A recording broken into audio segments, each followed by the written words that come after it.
الحمد لله نحمده ونستعينه ونستغفره ونؤمن به ونتوكل عليه ونعوذ بالله من شرور أنفسنا ومن سيئات أعمالنا من يهده الله فلا مضل له ومن يضلله فلا هادي له ونشهد أن لا إله إلا الله وحده لا شريك له ونشهد أن سيدنا ومولانا محمدا عبده ورسوله صلى الله تعالى عليه وسلم أما بعد فأعوذ بالله من الشيطان الرجيم بسم الله الرحمن الرحيم إن الله يأمركم أن تؤدوا الأمانات إلى أهلها صدق الله مولانا العظيم اللهم صل على سيدنا ومولانا محمد وعلى آل سيدنا ومولانا محمد وبارك وسلم۔ محترم بزرگوں اور دوستوں، عزیز ساتھیوں، اللہ تبارک و تعالی نے ہم سب کو اپنی قدرت کاملہ سے پیدا فرمایا اور پیدا کرنے کے بعد بہت ساری نعمتیں عطا فرمائی ہیں۔ اتنی نعمتیں کہ اللہ فرماتا ہے کہ اگر تم ان نعمتوں کو گننا چاہو تو گن نہیں سکتے۔ جیسے ہاتھ کی نعمت ہے، آنکھ کی نعمت ہے، دل و دماغ کی نعمت ہے، اور یہ جسم کی نعمت ہے، اور نہ جانے کتنی نعمتیں اللہ نے عطا فرمائی۔ اب جب اللہ نے اتنی نعمتیں عطا فرمائی ہیں تو ان کا تقاضا یہ ہے کہ انسان ان نعمتوں کی بھی قدر کرے اور ان نعمتوں کو عطا کرنے والے کا احسان مان کر اس کا شکر ادا کرے۔ لیکن ہوتا یہ ہے کہ آج انسان کو ان نعمتوں کی قدر محسوس نہیں ہوتی۔ قدر کب محسوس ہوتی ہے؟ جب بندہ ان نعمتوں سے محروم ہو جاتا ہے، اس کے بعد اس کی قدر و قیمت کا پتہ چلتا ہے۔ ایک بزرگ لکھتے ہیں کہ میں ایک مرتبہ حرم کے اندر جا رہا تھا، میں نے ایک شخص کو دیکھا کہ وہ حرم میں اس حالت میں چل رہا ہے کہ اس کے دونوں ہاتھ اس کے کندھوں سے کٹے ہوئے۔ کہتے ہیں کہ اس کو دیکھ کر کے میں سوچنے لگا کہ اس کو کھانے کی ضرورت پڑتی ہوگی تو کس طرح کھانا کھاتا ہوگا، گلاس اٹھانے کی ضرورت پڑتی ہوگی تو کیسے اٹھاتا ہوگا، طہارت کی ضرورت پیش آتی ہوگی تو کیسے طہارت حاصل کرتا ہوگا، بیوی بچوں سے ملنے کی ضرورت آتی ہوگی تو کیسے ملتا ہوگا، اور رات میں سوتے وقت اگر اوپر سے رجائی یا کمبل نیچے ہو جاتا ہوگا تو اس کو کیسے اپنے اوپر لیتا ہوگا۔ کہتے ہیں کہ میں اسی خیال کے اندر ڈوبا ہوا تھا اور یہ ساری چیزیں سوچ رہا تھا کہ اسی وقت ایک عربی آدمی نے اس سے ملاقات کی اور ملاقات کر کے معلوم کیا کہ تمہارا یہ حال کیسے ہوا۔ کہتے ہیں کہ اس نے جو جملے استعمال کیے ان کو سن کر کے آنکھوں میں آنسو آ گئے۔ کہتے ہیں اس شخص نے عربی سے کہا حسبی اللہ و نعم الوکیل، میرا اللہ مجھے کافی ہے، وہ بہترین کارساز ہے۔ پھر آگے کہتا کل لن یصیبنا الا ما کتب اللہ لنا، کہ ہم کو وہی تکلیف پہنچتی ہے جو ہمارے مقدر میں لکھی ہوتی ہے۔ اور مزید کہا انما اشکو بثی وحزنی الی اللہ، میں اپنی تکلیف اور اپنے غم کی فریاد اپنے رب سے کرتا ہوں۔ یعنی دونوں ہاتھ بندھوں سے کٹے ہوئے، اس کے باوجود شکوہ شکایت نہیں، بلکہ جواب دیتا ہے کہ میرے مقدر کے اندر یہ تکلیف لکھی تھی، اس لیے مجھے یہ تکلیف پہنچ گئی، اور میں کوئی شکوہ نہیں کرتا، اپنے رب سے فریاد کرتا ہوں، وہ میرا رب مجھے کافی اور بہترین کارساز ہے۔ کہتے ہیں کہ اس کے یہ جملے سن کر کے آنکھوں میں آنسو آ گئے کہ میرے اللہ، ہم نے تو کبھی سوچا ہی نہیں کہ آپ نے اتنی ساری نعمتیں دیں بن مانگے ہوئے، بن کچھ کیے ہوئے، کبھی ہمیں اس بات کا احساس نہیں ہوا۔ اللہ رب العزت ایسا مہربان، ایسا کریم ہے کہ اس نے بن مانگے ہوئے یہ ساری کی ساری نعمتیں ہمیں عطا کر دی۔ ایک مرتبہ ہارون رشید کا دربار لگا ہوا ہے۔ ہارون رشید کو پیاس لگی تو پانی مانگا، اسی وقت ٹھنڈا پانی پیش کیا گیا۔ وہیں پر حضرت بہلول رحمت اللہ علیہ بھی بیٹھے ہوئے تھے۔ جب ہارون رشید وہ پانی پینے لگے تو حضرت بہلول رحمت اللہ علیہ نے کہا کہ ہارون، پانی پینے سے پہلے میری ایک بات کا جواب دو۔ پوچھا کیا بات؟ کہنے لگے کہ تم یہ خیال کرو اور تصور کرو کہ تم کہیں ایسی جگہ پر ہو جہاں کہیں پانی دور دور تک موجود نہیں ہے، اور وہاں پر تمہیں سخت قسم کی پیاس لگی ہوئی ہے، تمہارا حلق سوکھ رہا ہے، جان نکل رہی ہے۔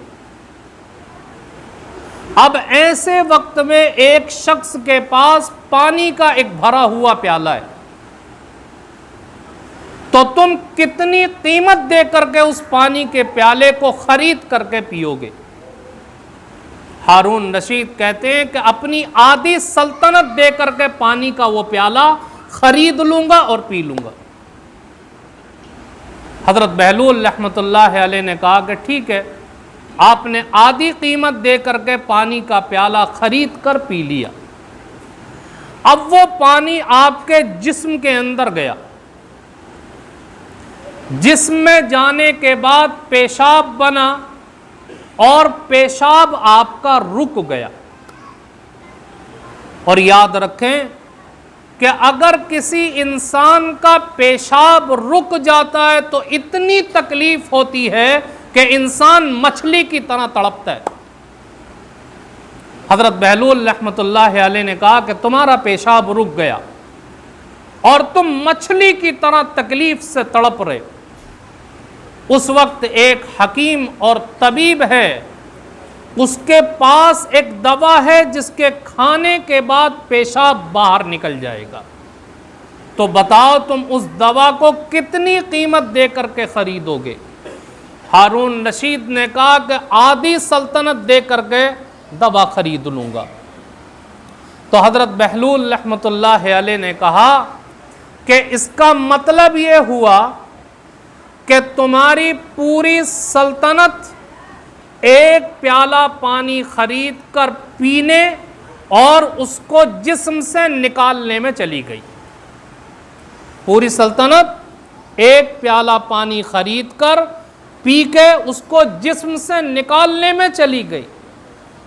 تو اب سوچ کر کے دیکھو کہ تم نے اپنی زندگی کے اندر کتنے پانی کے پیالے پیے، کتنی اللہ کی نعمتوں کو استعمال کیا، تم نے اس کی کوئی قدر کی، اس کا کوئی شکر ادا کیا، یا تم پوری زندگی ناقدری کرتے ہوئے گزار رہے ہو؟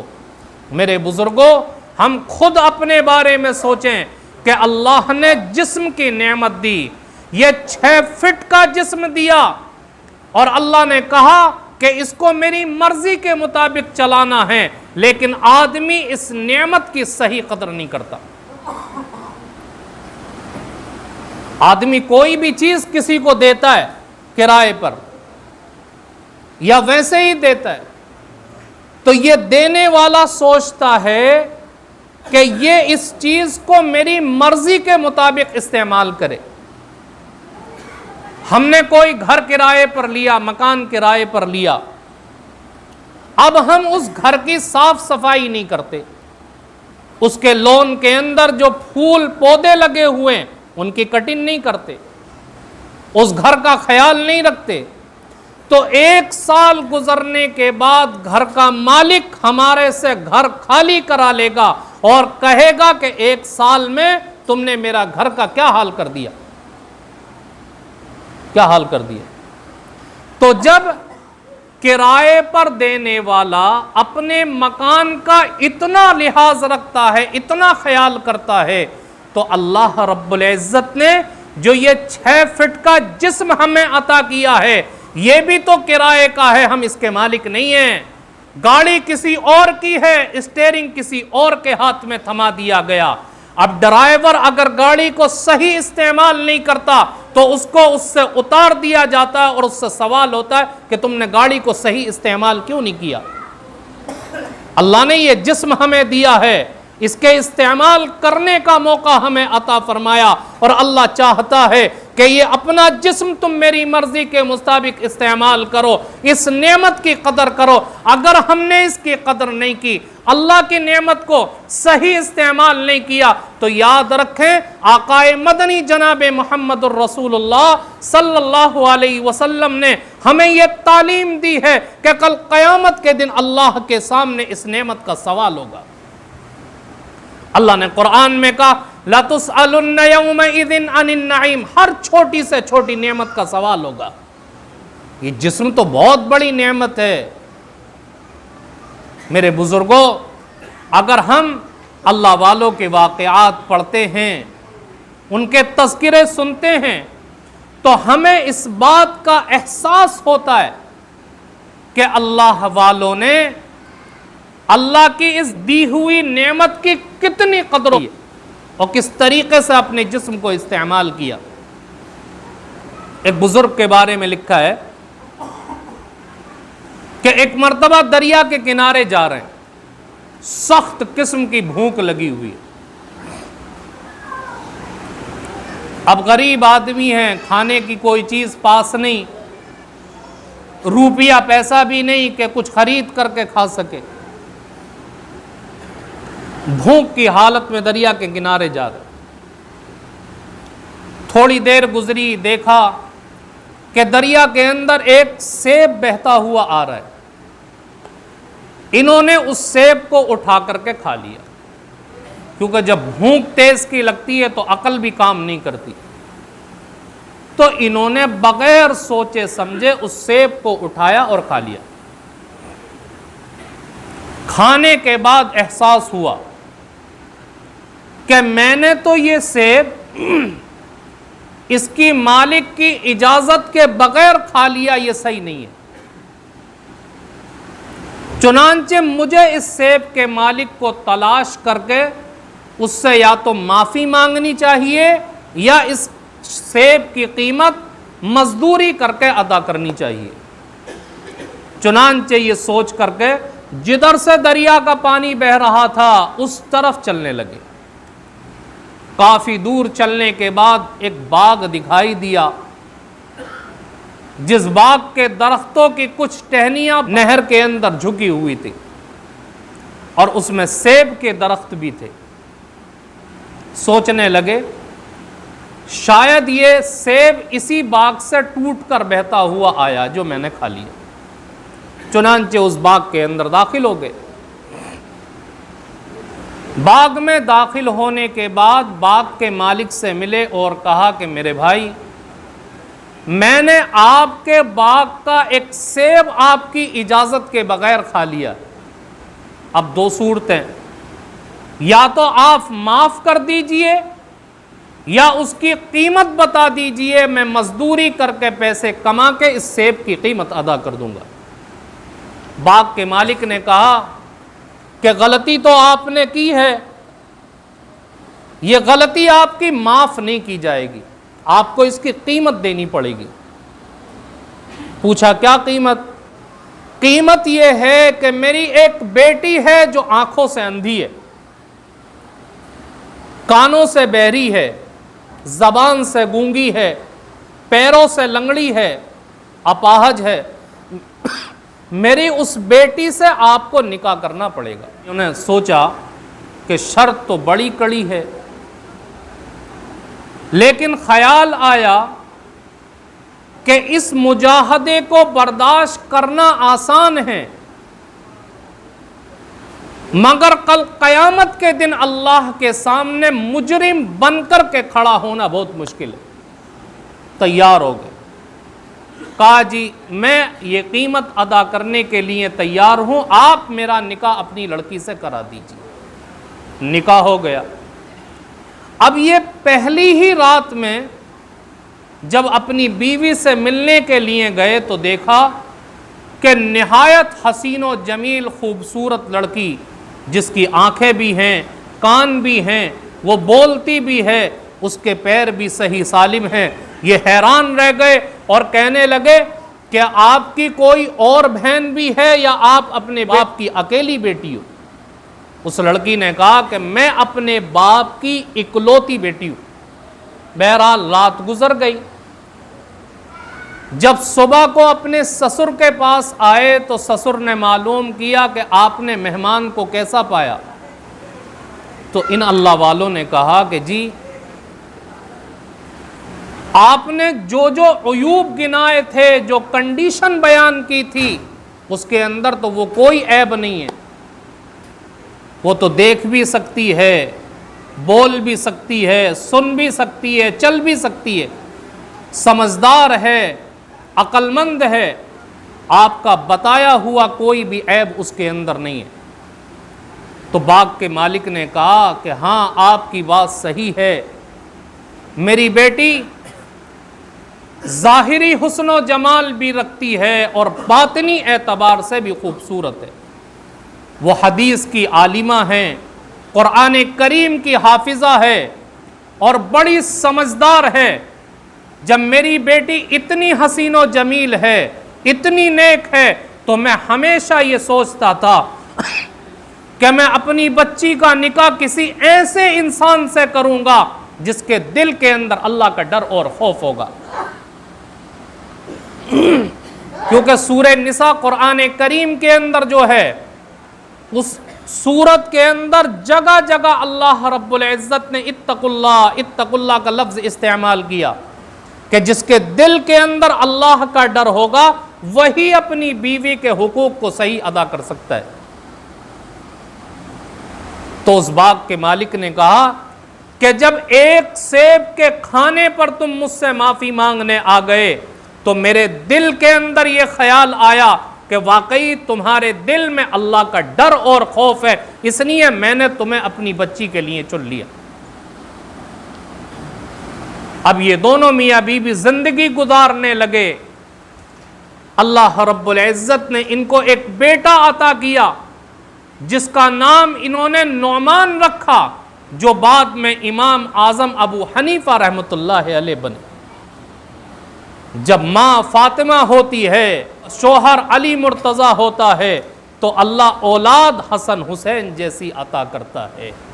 میرے بزرگوں، اس واقعے کے اندر آپ غور کیجئے کہ ایک اللہ والے نے اپنے جسم کی اس نعمت کو کیسا استعمال کیا کہ ایک سیب بغیر اجازت کے کھا لیا۔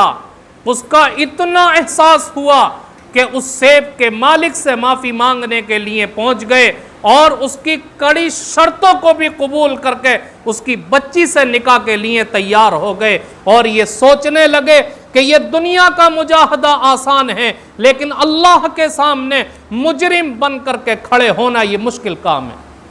آج ہم اپنے بارے میں سوچیں کہ ہم اپنے اس جسم کی نعمت کے اندر نہ جانے کتنی ایسی چیزیں ڈال رہے ہیں جو ہماری اس جسم کو خراب کرنے والی ہیں، ہمارے اس جسم کو جہنم کا مستحق بنانے والی ہیں، اور ہمیں جنت سے ہٹا کر کے جہنم کی طرف لے جانے والی ہیں، لیکن ہمیں کوئی احساس نہیں ہوتا۔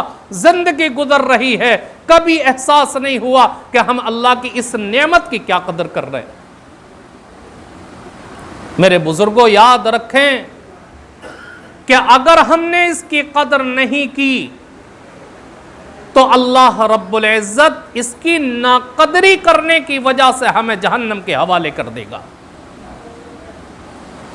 قرآن کریم اگر پڑھتے ہیں، قرآن کا مطالعہ کرتے ہیں، تو قرآن کریم کی تفسیر سے یہ بات معلوم ہوتی ہے کہ جو لوگ اللہ کی اس نعمت کی صحیح قدر کرتے ہیں، اللہ ان کے ساتھ کیسا معاملہ کرتا ہے، اور جو اس کی ناقدری کرتے ہیں ان کے ساتھ کیسا معاملہ ہوتا ہے۔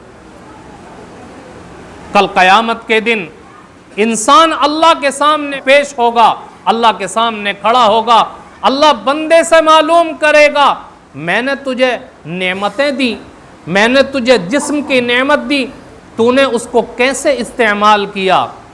بندہ کہے گا میرے اللہ آپ نے مجھے آنکھ کی نعمت دی، میں نے اس آنکھ کو آپ کی رضا کے مطابق استعمال کیا۔ اس کے نامہ اعمال سے بھی ثابت ہو جائے گا کہ اس نے اپنی نظر کو، اپنی آنکھ کو میری رضا کے مطابق استعمال کیا، تو اللہ رب العزت جنت کے اندر ایسی نگاہ اس کو عطا کرے گا کہ وہ اپنی اس نظر سے اللہ رب العزت کا دیدار کرے گا، انبیاء کو اپنی آنکھوں سے دیکھے گا۔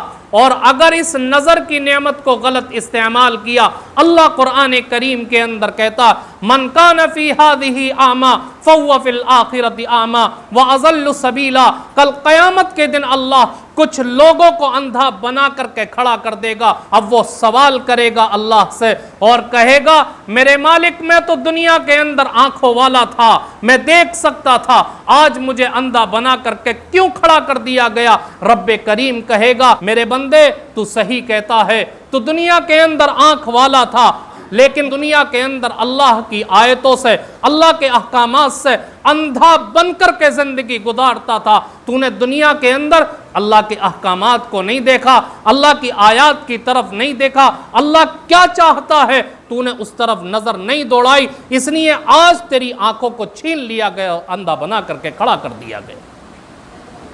یہ قرآن کریم کہتا ہے۔ اب ہم اپنے گریبان میں منہ ڈال کر کے دیکھیں کہ اس جسم کی نعمت کی کتنی قدر کر رہے ہیں اور اس دینے والے کی قدر کر رہے ہیں۔ اس لیے میرے بزرگوں، اللہ نے نعمتیں دیں تو ان کی قدر کرنا سیکھیں اور اس دینے والے کا احسان مان کر کے اس کے شکر گزار بندے بنیں۔ اللہ تعالی ہم سب کو کہنے سننے سے زیادہ عمل کی توفیق عطا فرمائے۔ وما علینا الا البلاغ۔